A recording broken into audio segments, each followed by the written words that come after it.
দেখো, আজকে আমরা পড়ব তড়িৎ বিশ্লেষণের ব্যবহারিক প্রয়োগ। তড়িৎ বিশ্লেষণকে বিভিন্নভাবে আমরা আমাদের কাজে লাগাতে পারি। তার মধ্যে উল্লেখযোগ্য তিনটি যে প্রক্রিয়া আছে, সে তিনটি খুবই ইম্পর্ট্যান্ট তিনটি প্রক্রিয়া। একটি ধাতু নিষ্কাশন, একটি ধাতু পরিশোধন, একটি তড়িৎ লেপন। আমরা ইতিমধ্যে ধাতুবিদ্যা চ্যাপ্টারে পড়েছি যে কিভাবে ধাতু নিষ্কাশনকে কাজে লাগানো হয় তড়িৎ বিশ্লেষণ পদ্ধতির সাহায্যে। তো প্রথমেই আমরা আসবো ধাতু নিষ্কাশন। ধাতু নিষ্কাশন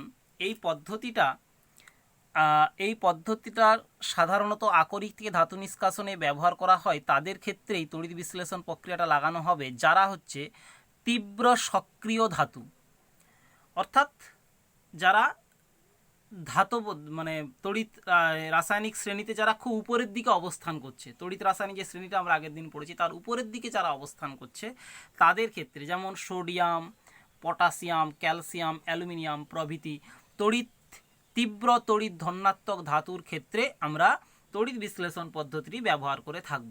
সিলেবাস অনুযায়ী আমাদের ক্ষেত্রে অ্যালুমিনিয়ামের ধাতু নিষ্কাশন আছে। অ্যালুমিনিয়ামের ধাতু নিষ্কাশন হচ্ছে, অ্যালুমিনিয়ামের যে আকরিক আমরা পড়েছি সেটা হচ্ছে বক্সাইট Al2O3.2H2, এটা হচ্ছে তার সংকেত, আর গিবসাইট Al2O3.3H2।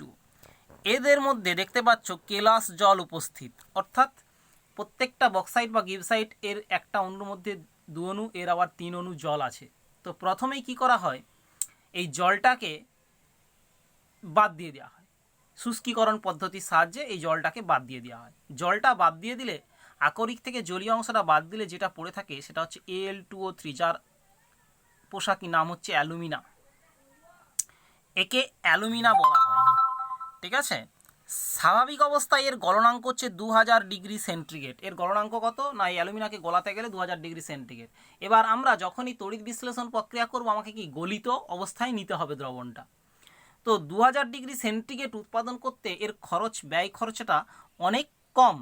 2000 ডিগ্রি সেন্টিগ্রেড উষ্ণতাটা অনেক কম বলছে, অনেক বেশি প্রচুর পরিমাণে কারেন্টের বা তড়িতের প্রয়োজন হয় এটা উৎপাদন করতে গেলে। তাই কি করা হয়, এর গলনাঙ্কটাকে কিছুটা কমিয়ে আনা হয়। যেহেতু আমি যত কম খরচে অ্যালুমিনিয়ামটা উৎপাদন করতে পারবো তত আমার বিক্রিটা বেশি হবে বা বিক্রিটা আমি কম দামে করতে পারবো। আর শিল্প নীতিতে সবসময় আমাকে লক্ষ্য রাখতে হবে আমি কম ব্যয়ে ভালো উন্নত মানের জিনিস কীভাবে উৎপাদন করব। তো এই হলো কেন আমরা অ্যালুমিনাকে সরাসরি ব্যবহার করি না। তো তাহলে কি করা হয় না, বিশুদ্ধ অ্যালুমিনার সঙ্গে 20% বিশুদ্ধ অ্যালুমিনা নেওয়া হয়, তার সঙ্গে 60% ক্রায়োলাইট যার সংকেত হচ্ছে Na3Alf6, আর 20% হচ্ছে ফ্লোস্পার মিশিয়ে এর গলনাঙ্ককে দেখতে পাচ্ছ 900 ডিগ্রি সেন্টিগ্রেড উষ্ণতায় নামিয়ে আনা হয়। আগে ছিল কত 2000 ডিগ্রি সেন্টিগ্রেড, সেটা কমিয়ে কত আনা হচ্ছে 900 ডিগ্রি সেন্টিগ্রেডে কমিয়ে আনা হচ্ছে। তাহলে এক্ষেত্রে যখন 900 ডিগ্রি সেন্টিগ্রেড উষ্ণতা কমিয়ে আনা হচ্ছে এই মিশ্রণটার দ্বারা, তাহলে খরচটা অনেকটা কমে যাবে। এবার তড়িৎ বিশ্লেষ্য আমরা পেয়ে গেলাম। তাহলে তড়িৎ বিশ্লেষ্য হচ্ছে বিশুদ্ধ অ্যালুমিনা 20%, 60% ক্রায়োলাইট এবং 20% ফ্লোস্পার। কেন মেশানো হচ্ছে না, এর গলনাঙ্কটাকে কমিয়ে আনার জন্য। তাহলে গলনাঙ্কটাকে কমিয়ে আনার জন্য আমরা ব্যবহার করছি। এরপর আসবো ভোল্টামিটার। ভোল্টামিটার হিসাবে কি ব্যবহার করা হয়, ভোল্টামিটার হিসাবে এখানে গ্যাস কার্বনের আস্তরণযুক্ত ইস্পাতের একটা ট্রাঙ্ক, বইয়ে ছবিটা পেয়ে যাবে, গ্যাস কার্বনের আস্তরণযুক্ত ইস্পাতের ট্রাঙ্ক, এইরকম একটা ট্রাঙ্ক এইটা, এর উপরে একটা হালকা গ্যাস কার্বনের আস্তরণ দেওয়া থাকে, ঠিক আছে, এবং এর মধ্যে তড়িৎদ্বার হিসাবে ব্যবহার করা হয়। এরপর আসবো আমরা তড়িৎদ্বার হিসাবে কি ব্যবহার করব না, তড়িৎদ্বার হিসাবে ক্যাথোডে ব্যবহার করব আমরা গ্যাস কার্বনের আস্তরণযুক্ত ইস্পাতের ট্রাঙ্ক। অর্থাৎ যেটা আমরা নিয়েছিলাম, এই যে গ্যাস কার্বন আস্তরণযুক্ত ট্রাঙ্কটা নিয়েছিলাম, এটাকে আমরা ব্যাটারির ক্যাথোড মানে কি ব্যাটারির নেগেটিভ মেরুর সাথে এটাকে লাগিয়ে দেবো, সরাসরি ব্যাটারির নেগেটিভ মেরুর সাথে এটা লাগানো থাকবে। আর অ্যানোড কী হবে না, কয়েকটা গ্রাফাইটের দণ্ড, ব্যাটারির পজিটিভ মেরুর সাথে এইভাবে ছবিটা আছে দেখবে, কতগুলো গ্রাফাইটের দণ্ডকে এর মধ্যে ডুবিয়ে দেওয়া হবে, সেইগুলো হচ্ছে অ্যানোড হিসাবে কাজ করবে। তাহলে তড়িৎদ্বার হিসাবে ক্যাথোড হিসাবে কে কাজ করলো আর অ্যানোড হিসাবে কে কাজ করলো আমরা বুঝতে পারলাম। যেটাই ভোল্টামিটার সেটাই ক্যাথোড, আর অ্যানোড হিসাবে কয়েকটি গ্রাফাইটের দণ্ড। এবার বিক্রিয়া কী হবে না, এটা ভেঙে গিয়ে Al2O3 ভেঙে গিয়ে 2Al3+ প্লাস 3O2- আয়নে ভাঙবে, এবং ক্যাথোডের বিক্রিয়া, তাহলে ক্যাথোডে সবসময় পজিটিভ আয়ন যাবে, প্লাস আয়ন প্লাস কে আছে Al3+, তাহলে 2Al3+। প্রত্যেকটা অ্যালুমিনিয়ামের মধ্যে 3টে ইলেকট্রনের ঘাটতি আছে, তাহলে দুটো অ্যালুমিনিয়াম মানে 6টা ইলেকট্রনের ঘাটতি, তাহলে 2Al3+ প্লাস 6E সমান দুটো অ্যালুমিনিয়াম, 2 অণু অ্যালুমিনিয়াম পাওয়া যাচ্ছে। এবং অ্যানোডে কী হবে না, অ্যানোডেও 3O2- যাবে, মাইনাস আয়নটা, অ্যানোডে 3O2- আয়ন। সেকেন্ডে দেখো প্রত্যেকটা অক্সিজেনে দুটো করে ইলেকট্রন বাড়তি আছে, তাহলে 3টের মধ্যে কটা, 6টা, তাহলে 6টা ইলেকট্রন ত্যাগ করে 3O, এবং 3O যুক্ত হয়ে 3O2 গ্যাস হিসাবে বেরিয়ে আসবে অ্যানোডে। এই হলো তোমার অ্যালুমিনিয়ামের তড়িৎ নিষ্কাশন বা ধাতু নিষ্কাশন। এখানে যে কোশ্চেনটা আমি উল্লেখ করে দিয়েছি দেখবে যে এটা আমি পরে তোমাদের ছবি তুলেও দিয়ে দেবো। অ্যালুমিনিয়াম ধাতু নিষ্কাশনের সময় অ্যালুমিনিয়ামের সাথে ক্রায়োলাইট বা ফ্লোরস্পার মেশানো হয় কেন? ওই যে 900 ডিগ্রি সেন্টিগ্রেড 2000 ডিগ্রি সেন্টিগ্রেড থেকে গলনাঙ্কটাকে কমিয়ে 200 ডিগ্রি সেন্টিগ্রেড উষ্ণতায় 900 ডিগ্রি সেন্টিগ্রেড উষ্ণতায় আনা হয়। এরপর আমরা আরেকটি ব্যবহারিক প্রয়োগে চলে যাব, সেটা হচ্ছে তড়িৎ বিশোধন। অর্থাৎ কোনো একটা ধাতু নিষ্কাশন করা হয়েছে বা ধাতু বিশোধন, ধাতুর শোধন, ধাতু নিষ্কাশন করা হয়েছে, সেই ধাতুটার মধ্যে অনেক অশুদ্ধি রয়ে গেছে, সেই অশুদ্ধিটাকে দূর করার জন্য আমরা এই তড়িৎ বিশ্লেষণ পদ্ধতির সাহায্যে ধাতু শোধন করব। আমাদের সিলেবাস অনুযায়ী যেটা আছে সেটা হচ্ছে কপার ধাতুর বিশোধন পদ্ধতি। কপার যে ধাতু পাওয়া যায় সেই ধাতুর মধ্যে অনেক অশুদ্ধি থাকে, তা থেকে প্রায় 99.99% বিশুদ্ধ কপার উৎপন্ন করার জন্য এই পদ্ধতি ব্যবহার করা হয়। এখানে কি করা হয় না, তড়িৎ বিশ্লেষ্য হিসাবে 5 থেকে 10% H2SO4 মিশ্রিত কপার সালফেট, আমরা আগের দিন পড়েছি কপার সালফেটের তড়িৎ বিশ্লেষণ, প্রায় একই রকমের জিনিসটা।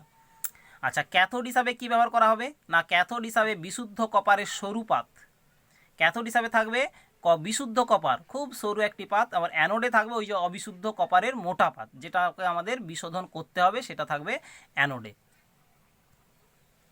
এবারে বিয়োজন কি হবে না, কপার সালফেট এখানে ভেঙে গিয়ে Cu2+ প্লাস SO4 2- আয়ন হিসাবে দ্রবণের মধ্যে চলে আসবে।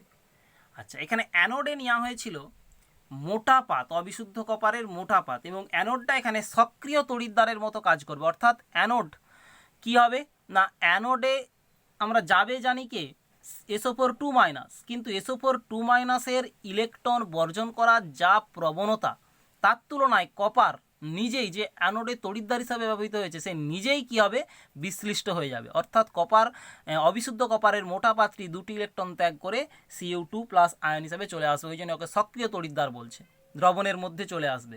আর ক্যাথোডে কি হবে না, ক্যাথোডে হচ্ছে তাহলে ক্যাথোডে কে যাবে এই Cu2+ বা এই Cu2+, অ্যাকচুয়াল এই Cu2+টা যায়, এই যে এই Cu2+টা অ্যানোডে যেটা সংগঠিত হচ্ছে বিক্রিয়াটা, সেই Cu2+টা যাবে।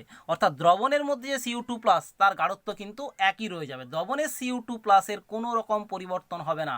কার পরিবর্তন হবে না, অ্যানোডে যে Cu2+টা পাওয়া যাচ্ছিল ওই Cu2+টা ক্যাথোডের দিকে চলে যাবে, এবং ক্যাথোডে সে দুটো ইলেকট্রন গ্রহণ করে Cu ধাতুতে পরিণত হবে, এবং আমরা বিশুদ্ধ কপার ধাতু পাওয়া যাবে। এবং সঙ্গে সঙ্গে কী হবে, তাহলে অ্যানোডটা আস্তে আস্তে ক্ষয় পেয়ে থাকবে আর ক্যাথোড পাতটি মোটা হতে থাকবে, এবং এই পদ্ধতিতে প্রায় 99.9% বিশুদ্ধ কপার পাওয়া যাবে। আর এখানে কিন্তু আরেক একটা কোশ্চেন আমি যেটা বলবো সেটা হচ্ছে, মনে রাখবে যে দ্রবণের মধ্যে Cu2+ আয়নের গাঢ়ত্ব সবসময় একই থাকে, কারণ দ্রবণটা কার CuSO4 Cu2+ প্লাস SO4 2-, এই আয়নটার কোনো পরিবর্তনই হচ্ছে না, অ্যাকচুয়াল অ্যানোড থেকে Cu2+ আয়নটা ক্যাথোডের দিকে চলে যাচ্ছে। এবার এখানে একটি খুব ইম্পর্টেন্ট কোশ্চেন হয়, সেটি হচ্ছে অ্যানোড মাড।